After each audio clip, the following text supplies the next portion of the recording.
Wonderful. Well, it's great to see you again, Azeem. Wonderful to be here, Phil. You've done it again.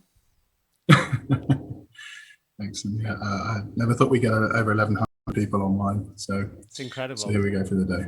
It is the love for HFS climbing the charts, breaking new ground every year, year in, year out, pandemic or not. You're always there creating new ideas for us to get our heads around.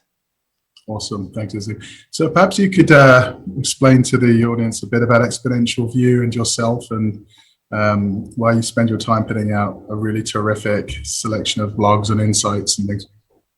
Sure. No, thank you very much. Yes. So I was realized I am approaching 27 years in the technology industry, which is a really long time considering that the industry is only maybe 50 years old.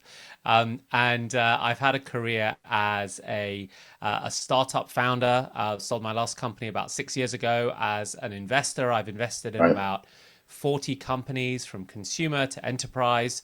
I've worked in some large organizations, the largest 25,000 people, now known as Refinitiv, at the time was called Reuters. Big data business, actually, as you know. And so I've packaged all of these experiences, and for the last 5 or 6 years, I've been writing a newsletter called Exponential View, which really argues that we are entering a new phase. It's quite hard to put a framing around it, but it's a new phase of society. It's a new phase of the economy. It is a new phase of industrial structure and labor and how employment is going to work. And it's driven by exponentially changing technologies, not just computing, the one we're most familiar with, but a range of other technologies as well. And I've packaged that all up in a book that is coming out in September. It's called The Exponential Age if you're in the United States. And if you're in the rest of the world, you can find it as Exponential. And that summarizes this notion that I think HFS is really at the sort of front line and cutting edge of, which is how radically and drastically really are things going to change because of these technologies. Right. So what would you say are some of the historical moments that really point to a clear future ahead when it comes to this world of work?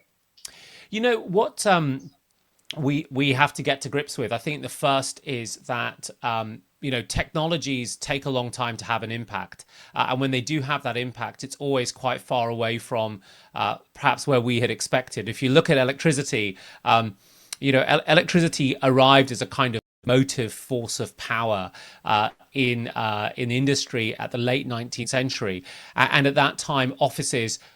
Phil, your great grandfather, Fersht, the senior, who was running HFS back in 1896, would have been saying, look, we organize our factories around a central power shaft that is driven by steam.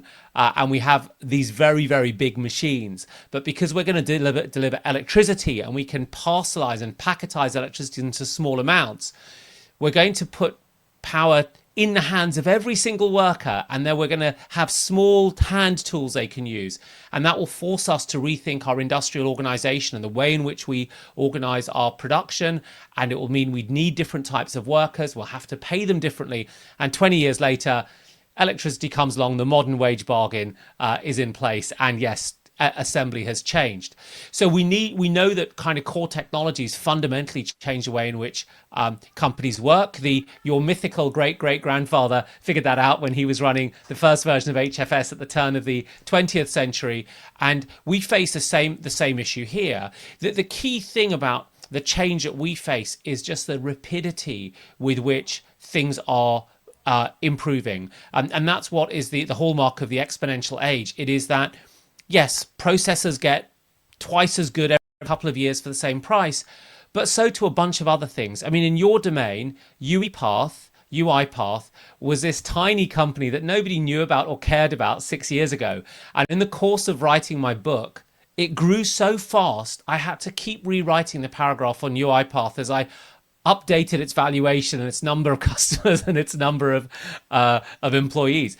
And that is the hallmark of the exponential age. Okay. So how did some businesses exploit the pandemic to fully digitize themselves, whereas others plummeted? I mean, why can some grass change while others are just seemingly paralyzed by their legacy? I mean, it's amazing observation, right? And it was a case of the rich getting richer.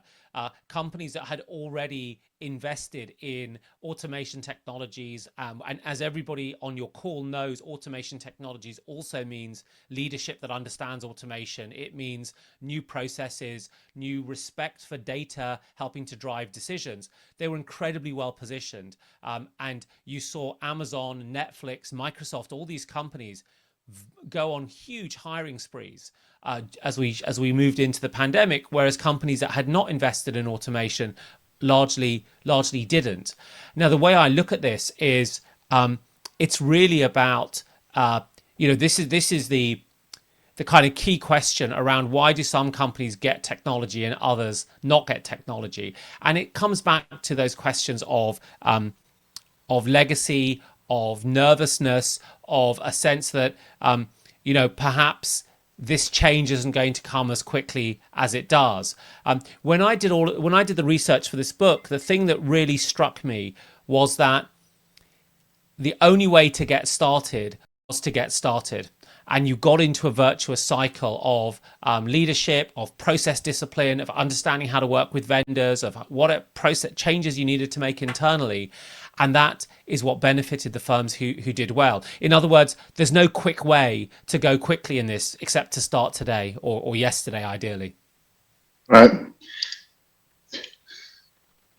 So the ability to lead teams has completely shifted in this current environment. So what are your thoughts on the mindset leaders must truly adopt to support distributed workforces and asynchronous work? Oh, that's a really, really great question. It's there are some precedents in that we can look to, because distributed work and remote workforces have been with us for a while. I mean, I think about the database company now acquired by Oracle called MySQL, MySQL, which was an open source database delivering one of these very first open source enterprise services. MySQL was bereft of a physical HQ, and was from the beginning, and was distributed from the very, very beginning. So the question is, what can we go off and learn about the types of things that processes and mechanisms that work? And of course, at this stage in the pandemic, I mean, everyone has read both your work on this and sort of the other consultancies around communication and health breaks and over communication and tooling. The thing I think that is most challenging for companies as they have switched to remote and distributed work is perhaps the realization that they can function in this environment, and they can function. And so what was an emergency maneuver in April 2020, by October 2020 had become embedded in people's behaviors. And so now what I'm seeing, and I'm sure it's what you're seeing, is that realization that this is now going to be the state of nature. And what we've started to see in the pushback, say, of Apple employees is that employees have been part of the solution in the last 18 months, right? We are the ones who have had to change our work patterns, find a desk at home, make space. We have created that solution for our employers, and we want to continue to have a say as we move forward. So what about measuring productivity of workers and enabling access to tools for their teams and things? How do you think that's going to change? Well, when we, first of all, can I please thank you for using Zoom for this? There are some other products I'm not going to mention that absolutely baffle the hell out of me. So let's accept that products need to improve. And one of the things that we saw very early on in the pandemic was a lot of new startups spring up to think about how do we tackle this idea of remote and asynchronous work. And companies that were founders who were already thinking about the problem suddenly found their rather ignored companies becoming hot and sort of quite appealing. And so we've seen a whole set of new tools emerge that I quite like. So, for example, one that I like is called Loom.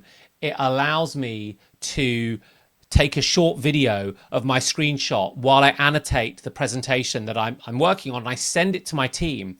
And so not only do they get an email explaining what I need, they also get my video describing it. So I think one of the challenges for larger organizations is how do you go and look at the tools like Loom, and there are many, many others, which have been developed with remote and asynchronous and distributed working at their heart, but are not necessarily in the the Google stack or the Microsoft stack that you have been working with. SharePoint is not offering these right now. And do you have the ability to experiment with some of these new products and technologies? And I think we're going to see a lot of innovation emerging. I track the startup side of it, right? So I track it when these companies are 5 or 10 people, and I'm seeing some pretty interesting tools. Interesting, because we showed some data earlier that showed 60% of staff are going to be sent back to work in the next 12 months, especially in knowledge industries like technology and industries like retail, where they feel they have to have that human interaction. How do you see this return to work developing over the next few months with the companies that you've spoken to, and why are some industries going to be different from others? Most of the firms that I've spoken to, and I should just categorize where they sit. There's a large number that are the sub 100 person, micro startups. There's a bunch of professional services firms, and then there are a handful of much bigger firms. They're mostly ending up on that 3-day a week in the office model, and they are starting to think quite hard about what that means in terms of health and safety. Have you got the right monitor? Have you got the right desk? Have you got the right chair? They're starting to think about what it means in terms of teaming and scheduling. I was quite surprised about the few firms, like, for example, Goldman Sachs, who have said, we really need to get everyone back into the office. I wasn't quite sure how to parse that, other than to say that sometimes you might have cultures or business models that are really, really dependent on FaceTime. And so therefore you need to insist on that FaceTime. But I've also seen research that says that people have started to value, in dollars or pounds basis, the flexibility that working from home and working asynchronously gives them. So I think that creates a tension for management and leadership teams to figure out how to negotiate that. And potentially, if you're an employer like a Goldman Sachs, you probably have a strong enough employer brand to say, no, this is how it's going to be. And if you don't have a strong employer brand, perhaps you're going to have to move with the labor market more. Yeah. It was interesting. I think Apple tried to force their employees back in 3 days a week, and a lot of them are really pushing back hard. Well, I mean, what would you like to do, right? If you were a early 30s marketer in a company like Apple, it's probably, you can probably get away with a couple of days of FaceTime a week, right? You don't need to go into the office. I have a lot of sympathy for them on that decision. Yeah, I think the CEO of Goldman Sachs, as you said, he basically said he wants everyone back in the office because that's their brand, that's their DNA. They cannot function in a work from home model. So it's fascinating to see different businesses making different decisions. We're seeing like a stronger desire from the millennial Gen Z sector, who want to go back to the office. They want to go back to call centers and workplaces because they really want to collaborate, whereas it's sort of a mid-career, later career folks who are very comfortable maybe in this environment. So maybe this will start to create some employment issues in the future. Yeah, I'm seeing slightly mixed patterns around that. I mean, there is a sense that the older you are and the more kids and family duties you have, the more work from home, especially have the space, works well for you. But on the earlier part of the career, I also have seen yes, that push for wanting to have peer mentors and learn the tools of the trade by looking over someone's shoulder, but also a recognition that you do get a lot of independence if you are in a work from home environment and you're not monitored. I think part of the tension is that concerns me is, I've been working from home for years, so I have an office and I have a house that allows me to work in lots of different places, and so I can partition my work in quite good ways. That's not the case for most people. So there's a question about the human factors and the well-being of the employee that I know that a lot of companies are thinking about, and they're asking the question: if we're going to ask employees to work from home, 3 days a week or 2 days a week, what do we need to properly support them? In the old days, you just gave them an ISDN line and a heavy laptop, right? But you need to go further than that today. Okay.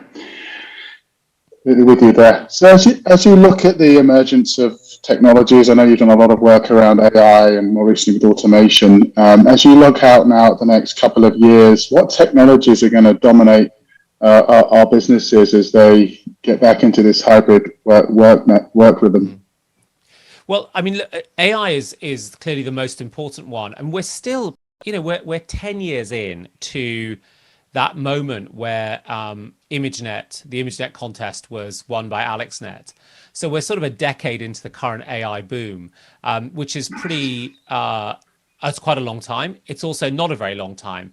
And we're starting to learn about what it is to have an AI-centric, AI-first organization, and where do the challenges lie, and how do you create really good professional practices in all of this.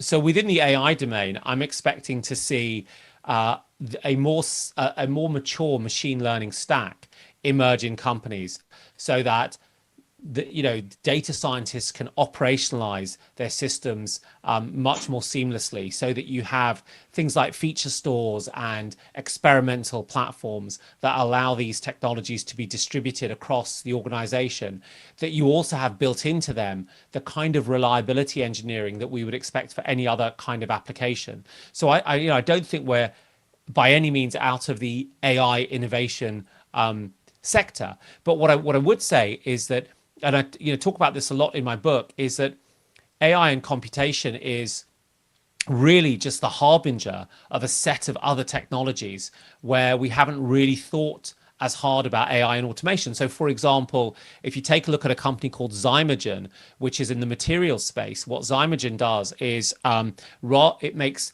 things like smartphone films. The covers, the glass. And the way we currently make those things often is through the petrochemical industry, right? We crack long chains of hydrocarbons in these industrial systems. The way Zymergen does this is it uses tons of data and machine learning to figure out which microbe needs to be tinkered with which gene to then brew the plastic cover screen for the smartphone. And so now you've turned that industrial production process into a process which is basically a machine learning and robotics challenge attached to a genomics, genetics, biology challenge. And I think that those areas are really, really fascinating. And if you think about the major secular trend of decarbonizing our economies and a 100-year, multi-$100 trillion investment that has to be unwound, I think that's a pretty exciting area, and it will be done with the application of machine learning and automation, but as applied to material science, as applied to biologics, as applied to energy. Well, there you have it. It's been fantastic hearing your thoughts, especially around AI and automation in the future and the changing workplaces and work habits, Azeem. So I suggest everyone here check out Azeem's website, exponentialview.com. Some fantastic stuff there. I think he has a newsletter that I read every week, and I know my team does as well. So it's great having you on here, Azeem, and look forward to seeing you soon. Thank you so much. Really appreciate it, Phil. Bye-bye. Okay. Cheers.